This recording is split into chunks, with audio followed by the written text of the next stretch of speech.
coalition forces used air power to try and knock out key communication and supply systems, but as so often with air power, it's never quite as effective as we like to believe. We had to send in ground troops. Coalition troops were a constant threat.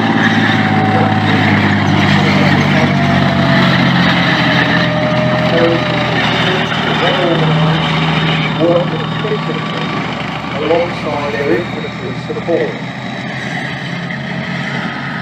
And here we can see a Challenger 1 tank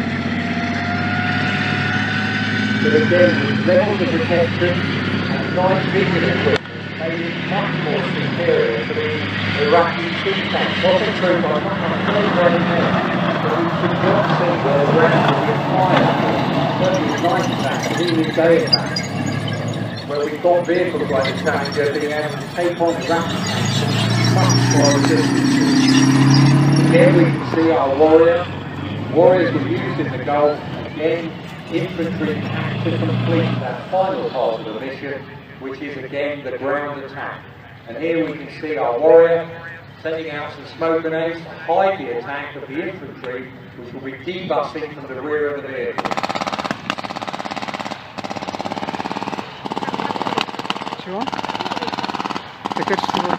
Автобус.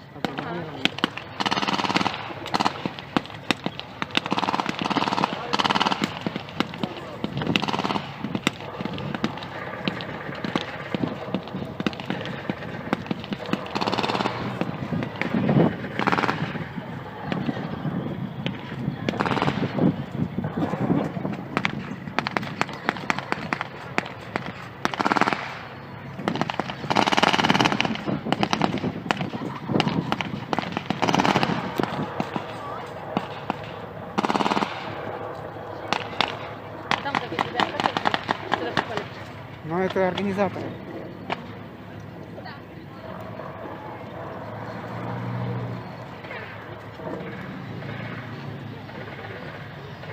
I only graduated from Sandhurst in April 1990. After a summer spent on the tank troop leaders course at Bovington, I found myself in charge of a Challenger 1 troop going into a large-scale desert war. The sense of opportunity and excitement was my overriding emotion. We had 3 tanks in my troop within a squadron of 14, and freshly up-armoured, they looked and felt like winners. During the ground war, we fought the tank in our armoured formations, and boldly. I recall multiple vehicle kills and waves of Iraqis surrendering as we advanced. The battlefield was littered with a ragged, dispirited enemy waving white flags. Occasionally, rounds would fly in our direction, and I dismissed the fragmentation hitting my turret. It didn't matter. The sense of invincibility for a Challenger tank squadron advancing together was just too powerful. We swept all aside. That was a recording from a young Lieutenant Seth Hollington, just describing that sensation of being part of that advance in the First Gulf War.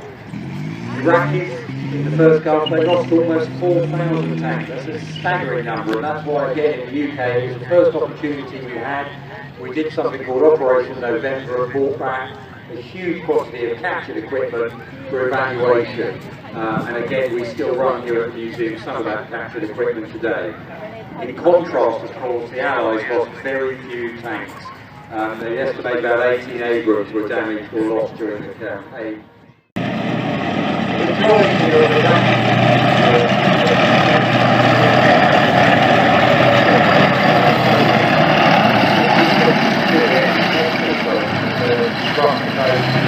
Slightly better built T-72 that was kept for Russian forces. The Iraqis also had Soviet T-54s, T-55, T-62s, amphibious T-70 BT.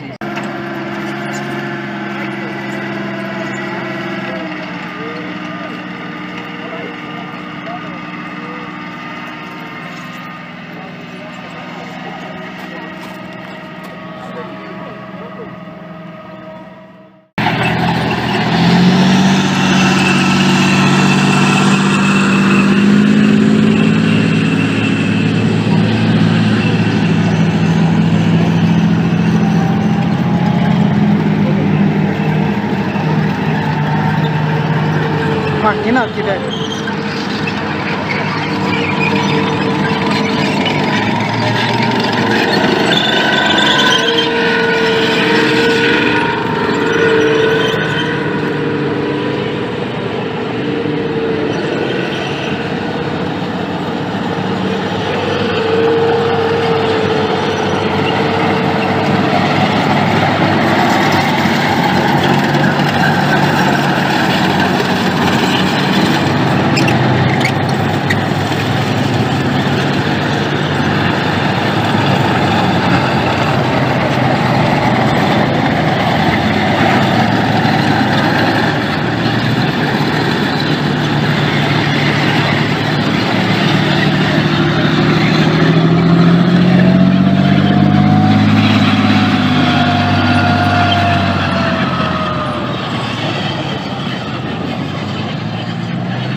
So, ladies and gentlemen, just to let you know what's going on, obviously we're probably going to have to recover our Centurion tank there. So we'll have a few minutes break before we move on to our battle display, which will also take a little bit of setting up. So now might be the time, we'll give you a bit of a warning then, a 5-minute warning, if we need to let you to come back in your room. So if you do want to have a quick nibble, go and fill the water bottle again, or get an ice cream, now's the time to do it, before we have this. Basically, we've got a 3-part battle for you this afternoon. We're going to look at tank operations with 3 different periods.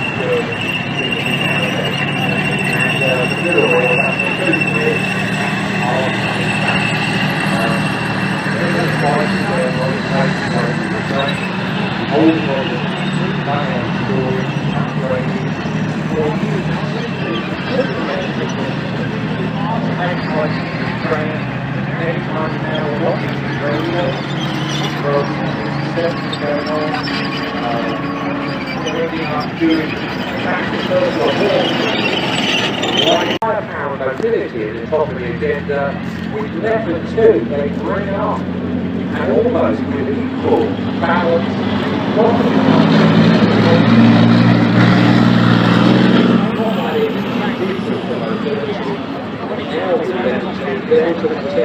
There are all sorts of clever things there that have great stopping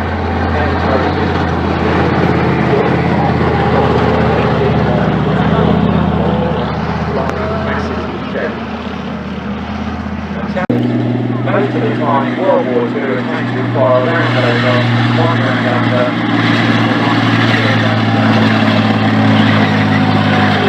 Were used in static positions where the firepower was impressive, but they didn't actually end up using them in a very mobile manner. Now that IS-3 has come over from Russell's military electric Royal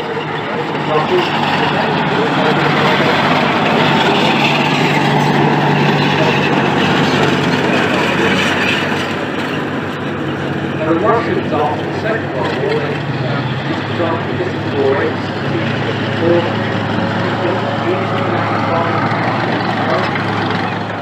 looks the same as the 17-pounder, but it's actually a little bit shorter, and they ended up using a cartridge case, in other words, the middle of the propeller, in all 3 aircraft guns. And that takes loaded to higher pressures. To the British Army display team, they'll be back again tomorrow. Great showcase of the modern varieties of AFEs of both the Royal Armour Corps and the Royal Engineers.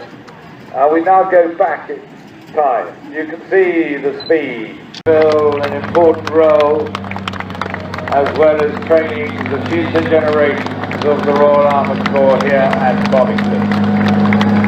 It takes considerable time and effort to get these vehicles with us here today, and I'd like to thank Major Alan Popp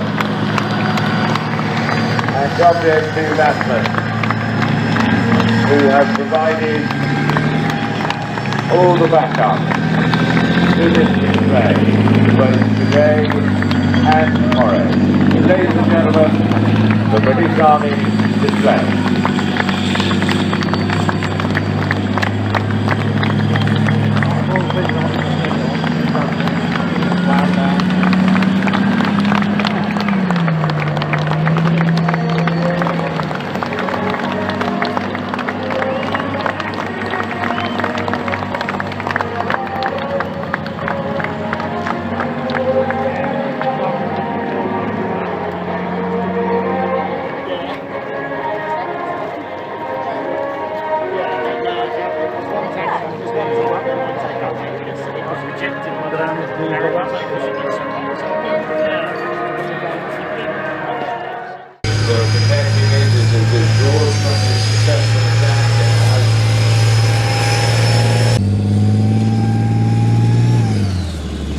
Major modifications, including a completely new turret, the L30A1 120mm gun, and second generation chopper armour at Dorchester. Challenger 2's thermal observation and gunnery sight displays a magnified image for the commander and gunner. The commander has a gyro stabilised panoramic sight complete with a laser rangefinder and thermal imager. Above the loaded hatch is a remote weapon station. Rooms in the Gulf War, Bosnia, Kosovo, Iraq and Afghanistan. They provide excellent width of the vehicle.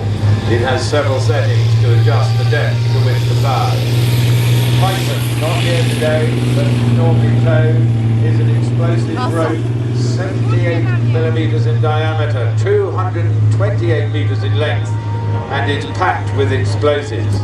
This is fired into the minefield and is detonated, which will clear most blast susceptible mines to a width of 7.3 meters. The Trojan will then plough the blasted lane to make sure the lane is 100% clear of mines. The obstacle marking system. The OMS is a system that files poles into the ground to mark the safe lane through the minefield while it is being ploughed by the Trojan.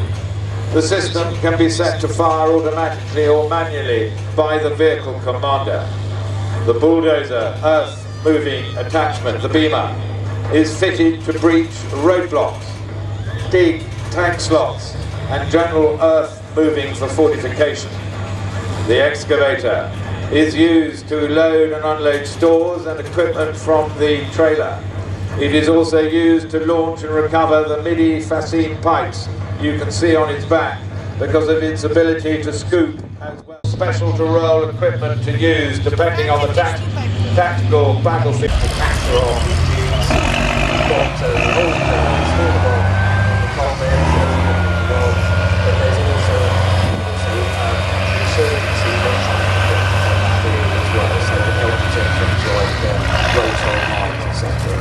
So at the moment, Scimitar II is in essence still the British Army's tracked reconnaissance vehicle. We're just waiting now for the new Ajax vehicle to come into service.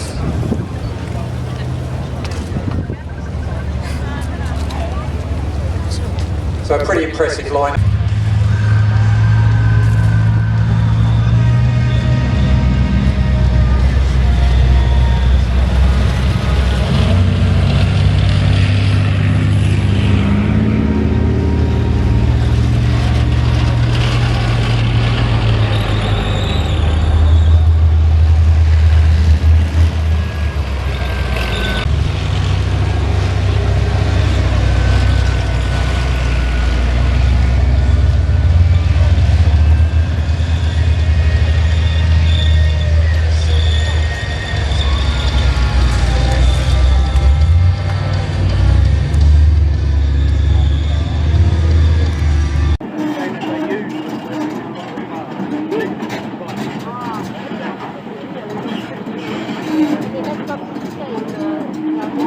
What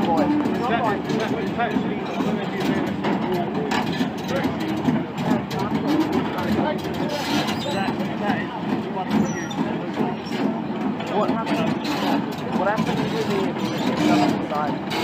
Take them on. Oh, take them on.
So there we are, ladies.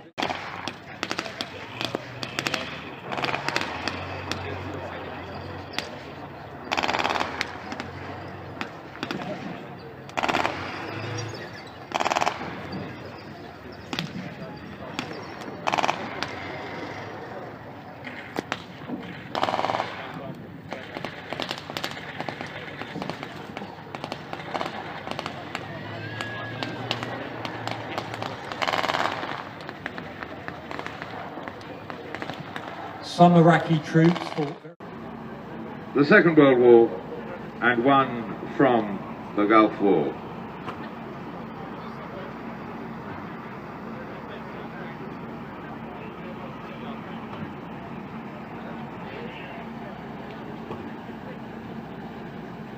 Of our Tankfest 2018 program.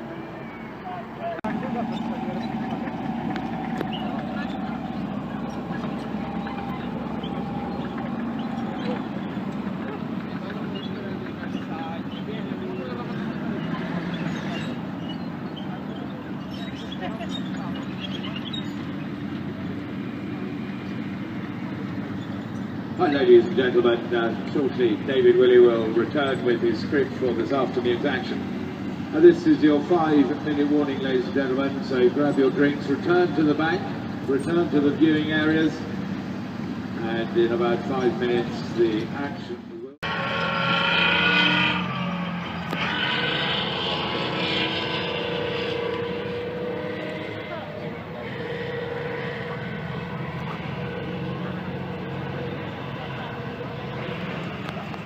So just to keep you informed on what will be going on, as those vehicles depart the arena, after that we'll have a short break whilst we reset for the battle. And we're actually this afternoon, we're going to have 3 small little different battles to show the history of armour right from the First World War. We're going to have a Second World War battle and then a Gulf War I battle. I know traditionally here at Tankfest, the end of the battle is sort of kind of signalled everyone to head off to the car park. Can I strongly suggest you remain in your seats, because, to put it bluntly, the best bit of the day is the end of the afternoon. We have a stunning lineup of tanks for you for our carousel at the end of our 3 little mini battles. So please, please, please, I would strongly recommend you to see the best set of armour, remain in your seats at the end of the battles, and you'll see our carousel. But meanwhile, we do that superb parade, look at that amount of armour driving around. And we'll then take those vehicles off and we'll be having a break that I imagine will be at least about 15 minutes where we reset for our battles, and we'll give you a good heads up and a good warning. So once the armour's off the arena, again, take this break and then get yourself an ice cream and a beer, and they'll sort it out for the rest of the afternoon.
In goes a round, in goes a StuG charge of explosive behind it. The gun has to be level to do that, and that also limits the size of the round.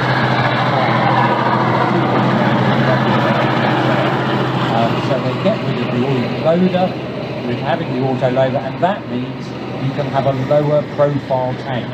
That's why it's not so high. The guy doesn't have to stand up to ram the rounds in the breech. And that T-72 has been followed on by the F103.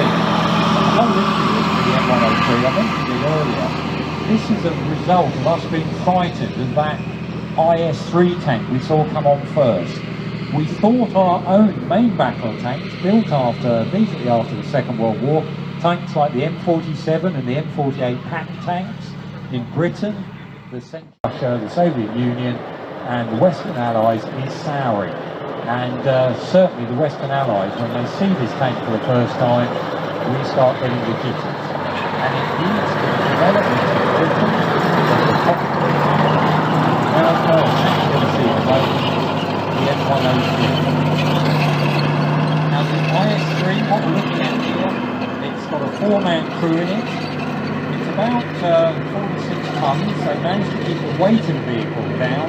It's got a thumping great 600 horsepower diesel engine in the back. On a good day, with the wind behind you, you might get up to about 37 miles an hour. But the key thing here is that huge 122mm gun. It's such a big gun, 2-part ammunition, they could only actually take about 28 rounds with them. Really what you've got here is almost like a heavy cruiser.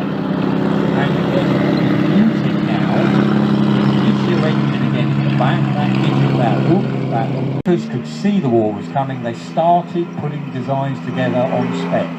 And what they did here, they used components, again, tried and tested for some earlier model tanks.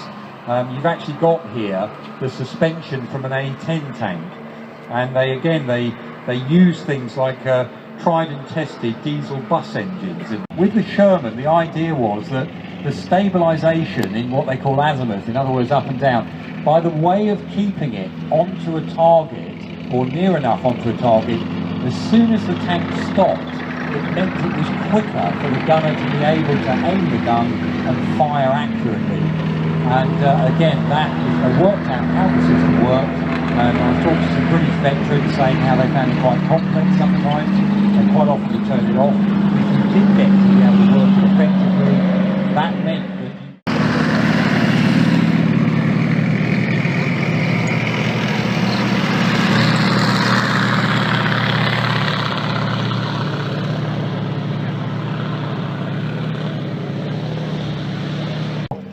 brand new squadron of Panther tanks is attacked by Americans in Shermans. On paper, the Shermans didn't have a chance, but those American tank crews knew their kit, they were well trained and experienced. The Panther crews weren't. They hadn't had enough time to learn how to use their very sophisticated Panther tanks. They were completely trounced by the Americans. Handed out as part of Lend-Lease. Not that many were used by the American Army.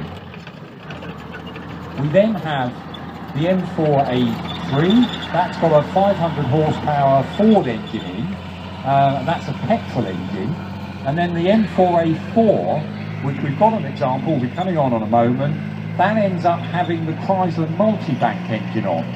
And we're talking here about getting 5 commercial car engines, bolting them together, plane engine. The problem was, of course, the aeroplane industry wanted aeroplane engines, so they couldn't get enough of them. So we then end up with the M4A2, which ends up with a twin diesel engine in the back. The Krauss Maffei 8-ton vehicle drives past again. You can have a look at that, the German system of interleaving road wheels. If you look on that, the track piece, it was a German system designed in the 30s, and the whole idea of interleaving the road wheels is it means that you can support on the track a heavier weight. The only problem, of course, a bit like the Tiger, which has got that interleave road wheel system, if you've got to get to an inner wheel to replace it, you've got problems. So you have to take out outer wheels first. And again, the Tank Museum's Pack 43 gun. That's the 88mm gun that you see on vehicles like the King Tiger and what else have we got in the museum? It's got the Pack 43 on the Jackal, of course, as well. But a slightly longer, higher velocity gun than the original 88mm that was placed on the Tiger 1. And that very small, dinky little vehicle driving around, that's our Kettenkrat. And again, the Kettenkrat, over 8,000 of those were built in the war. They actually built them after the war for forestry work. And the Kettenkrat was really a little baby tug. It was there for pulling a small trailer. It could carry or help resupply ammunition to the front line. And again, it was used famously by airborne troops, but later in the war by the Luftwaffe. To put it bluntly.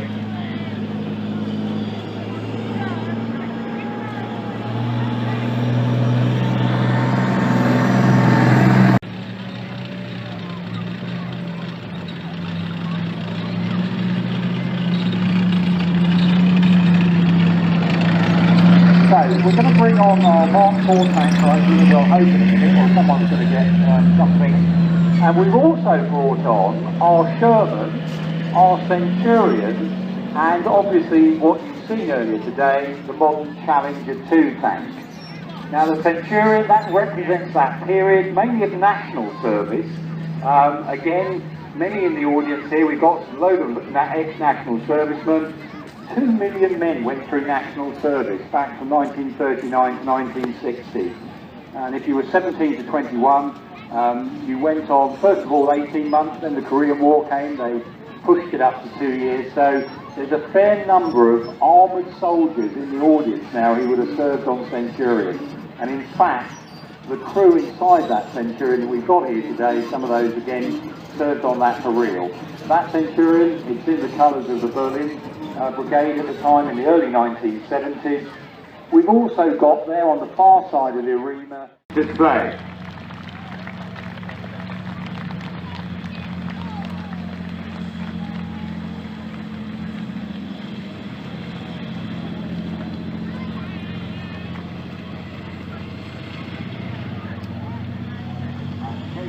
The salute today.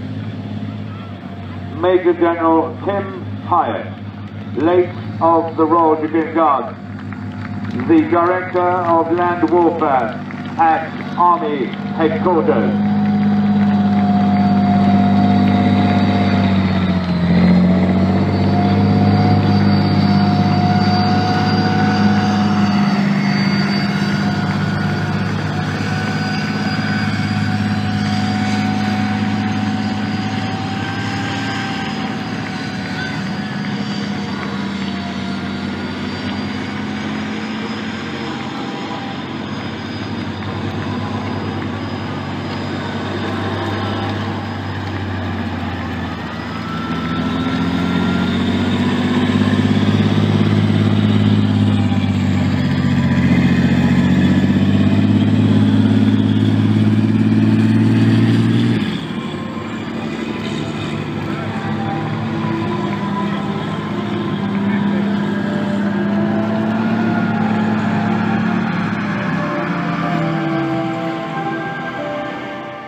Now to show how we use these weapon systems.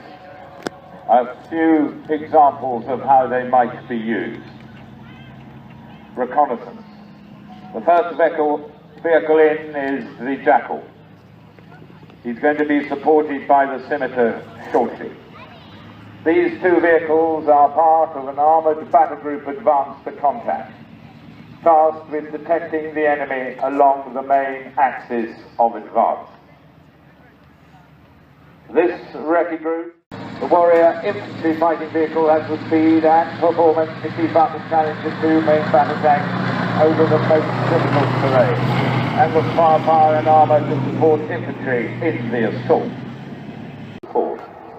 It has the capacity to support itself and its crew of 3 for more than 800 kilometres. With a maximum speed of 80 miles an hour on roads or 55 miles per hour over rough terrain, it is a high mobility weapon. Very generous in donating a number of vehicles from the Canadian Defence Forces. That M113 driving in the arena there, that comes from Canada. You'll see the laser on the side. The Cougar comes from Canada, as I mentioned earlier, and they very kindly gave us 2 veteran tanks a year ago when Canada said we didn't want tanks anymore. We put our hand up and said, all that we have done, and very kindly they gave us straight away 2 of their Leopards. Of course, we love the story here at the Tank Museum. The Canadian forces then went to fight in Afghanistan, realised that you'll see some of them being operated, including, of course, the current British Army agency, or IMD, as I was telling you earlier, the Warrior, which is again very impressive military.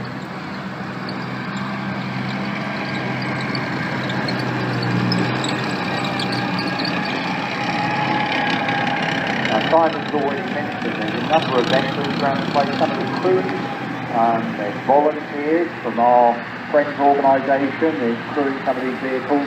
And around the site today there will be plenty of people who have served on the vehicles that you're looking at. They'll be able to tell you, and all aircraft which was protecting a column of vehicles, because of the knocking out basically of the Luftwaffe so early in the Normandy campaign, these M16 vehicles ended up being used for ground attack roles as well. And when you've got 450 caliber machine guns firing at you, they nicknamed that vehicle sometimes the meat dropper because of the firepower that was coming out of it. The American halfback series was designed just before the Second World War. What we're looking at is what was really the front of the vehicle comes from their M2 scout car. The Americans have been testing half tracks in the 20s and 30s. Crossley Progressives have gone out there, they've been testing that, and what they've basically done is chopped off the front of their M2 Scout car, bolted on a new back with a track on it, and that you can carry on the mission. And we actually met a Jordanian commander of a Saladin who'd been fighting in the Middle East. He lost 3 wheels during a combat engagement, vehicle full of smoke. He said to the driver, start the engine again. And it backed off and took that crew safely out of combat with only 3 wheels on it. And when we took him around the museum, he saw the Saladin on the radio with direct line of sight to what's going on, radioing back that information. That's gold dust to them because they know they can rely on it. So we've got a parade of some classic armoured reconnaissance vehicles coming on now, starting with the museum's pride and joy, our wonderful 1920s Rolls-Royce armoured car. This is the 1920 pattern. It actually looks very similar to the Rolls-Royce from the First World War. This particular vehicle, we know its service history. It's been around the world. It was in Shanghai at one point. There's some dents on the fender on the front of this vehicle that we can actually see those dents in the photograph when it was out in Shanghai in about 1932. That vehicle, only 2 Rolls-Royce armoured cars left in running order. One was the Irish Army, that was handed over after the Irish Civil War. There's a lovely shell of a Mark I, or the earliest type of Rolls-Royce armoured car, the First World War variant, that's in the Indian Museum. It unfortunately hasn't got a body inside it. Following the Rolls-Royce is another classic, the Daimler Dingo arm.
So any small delay that would be able to give the crew a second or two more to get out of the vehicle was considered a greater... With 2 tanks in the commanding officer's tactical headquarters.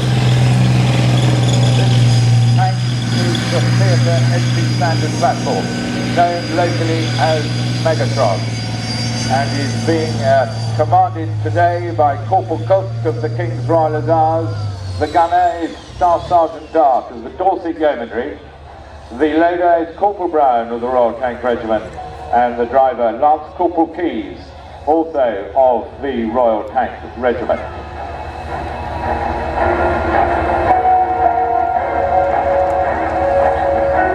So the Python trailer, which it can also fire. It is fitted with multiple cameras with daytime colour and thermal imaging capability. Harrier's most impressive capability is that it does not require a crew, as it can be operated by a laptop and remote controller.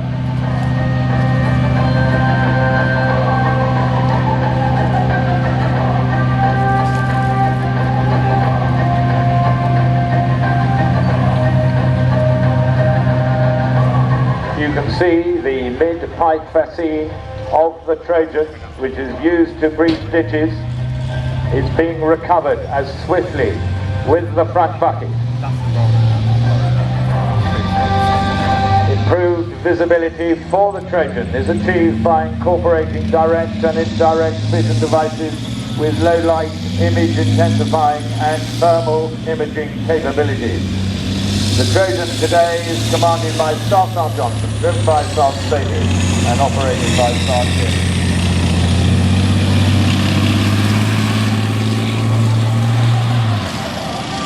The Terrier is commanded today by and huskier recovery areas.